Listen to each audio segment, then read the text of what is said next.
آپ کو بتاتے چلیں، ہارون آباد سے زاہد حسین انجم نمائندہ ضلع بہاول نگر کی رپورٹ کے مطابق assistant commissioner Amir Mahmood, deputy district health doctor Umar اور MSTHQ ہسپتال ڈاکٹر عامر رضا نے 5 سال کے بچوں کو قطرے پلا کر پولیو مہم کا آغاز کر دیا۔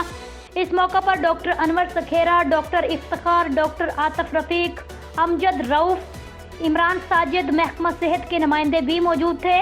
Assistant commissioner Amir Mahmood, doctor Umar اور ڈاکٹر عامر رضا نے جناب press club registered Haroonabad, city press club registered Haroonabad, Punjab city press club registered Bahawalnagar سمیت دیگر میڈیا نمائندگان سے بات چیت کرتے ہوئے کہا، والدین پولیو کے خاتمے کی کوششوں میں حکومت کا ساتھ دیں، اپنے نونہالوں کو پولیو کی حفاظتی ویکسین پلوائیں۔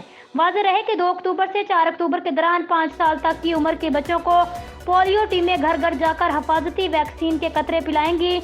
انسداد پولیو مہم کے دوران تحصیل ہارون آباد 5 سال تک کی عمر کے 95,865 بچوں کو پولیو کی حفاظتی ویکسین دی جائے گی۔ اس مقصد کے لیے مجموعی طور پر تحصیل بھر میں 443 ٹیمیں فرائض سر انجام دیں گی، جن میں 25 فکس اور 13 ٹرانزٹ ٹیمیں شامل ہیں۔ اب تک کے لیے اتنا ہی۔ مزید خبروں کے لیے آپ دیکھتے رہیے PN نیوز۔